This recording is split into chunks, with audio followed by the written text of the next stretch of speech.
Hey guys, in this video, I want to talk about data center REITs, two that are headquartered in the US and two that are in China. Okay.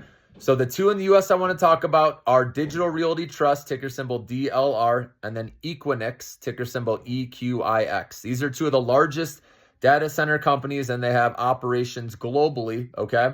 And right now, with this boom taking place with data center demand, remember all this energy, all these GPUs, right? These racks, they need to go somewhere, right? And so more and more data centers are being built, and this will continue for a long time, guys. So anything revolving around or working with data centers, these stocks will probably benefit, guys. And that's where I'm looking right now. So starting with data center REITs. So DLR is Digital Realty, and then Equinix, again, EQIX. So I looked at the two. Now, EQIX, they're slightly larger. Their annual revenue rate is about 8 point something billion, whereas DLR is about 5 point something billion. Okay. And the forward price to earnings for Equinix is about 97, which is pretty rich, whereas DLR or Digital Realty Trust is only 45. But the difference is Equinix has a profit margin that's higher, about 18%, whereas DLR is lower. I believe it's around 9%. I got to look at that again. But that's why, you either choose higher or profit margin, or you choose the one with a lower PE. Me personally, I would choose the one with a lower PE. I think DLR, with their operations globally, how many data centers they have, that they'll grow into that and get better with that number over time, where they can improve. So DLR would be my choice, okay, with out of the data center REITs, because it's cheaper on a forward price earnings basis. That's just me personally.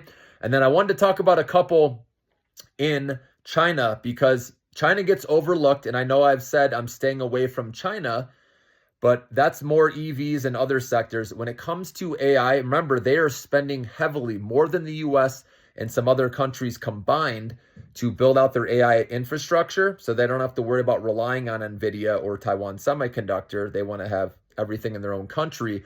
So with all this government spending happening, guys, the data center companies out there, the stocks are going to benefit. So if you can look past, the political, the tensions between our countries, I think you'll see there's some opportunity there, but I would still only keep it as a very small position, because it is still China. And we know with Trump coming in or Kamala Harris, they're going to be more cautious towards China. And right, a lot of people are fearful, right, of what's going on over there and the tensions between us. But if you can see past all that and take on a little risk, guys, there's two companies I looked at, GDS and VNet. Okay. So VNet, again, V is in Victor, N is in Nancy, E is in Echo, T is in Tom. So I prefer VNet over GDS. I'm going to explain why. I wrote this down. So the valuations of these two. So GDS has a much higher valuation.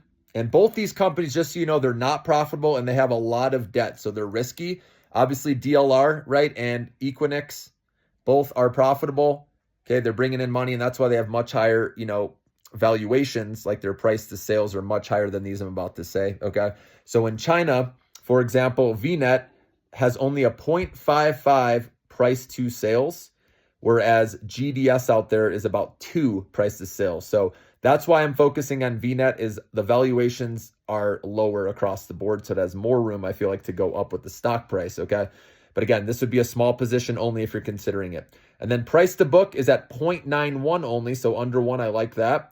They have a market cap of 766 million, whereas GDS is closer to 3 billion. Okay. So again, a lot lower, a lot more room for growth, I believe.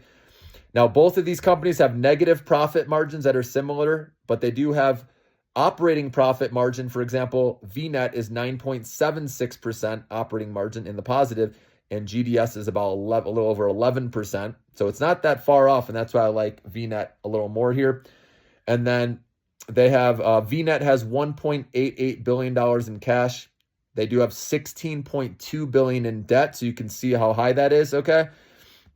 And then operating cash flow, what I like to see is they do have $1.86 billion of operating cash flow, so that helps out. But the leverage free cash flow is negative $2.58 billion, okay? But at least the operating cash flow, and like I said, the margins are good, so I like to see that, okay? So this is one I may put a small position in my long-term portfolio to take advantage of the AI boom that's happening in China while it's out of favor, because if it ever does come back in favor down the road, let's say our tensions go away, we fix that. I don't know if that's likely, but this stock can go a lot higher. And even if it doesn't, if you see the big picture and realize how much China is spending there, that money is going to go to help out data center companies like VNet. So I would do a small position in VNet, and then I would still keep it, a little above a small position with DLR, just because it's still considered expensive. And you never know what kind of dip buying opportunity we're going to get here with a volatile September and October with the uncertainties, right, with the election. So I think we can get some lower prices here at some point over the next month and a half. So that's where you can add some DLR. And like I said, if you want to take on risk with China, you can look at VNet. Have a good day, guys.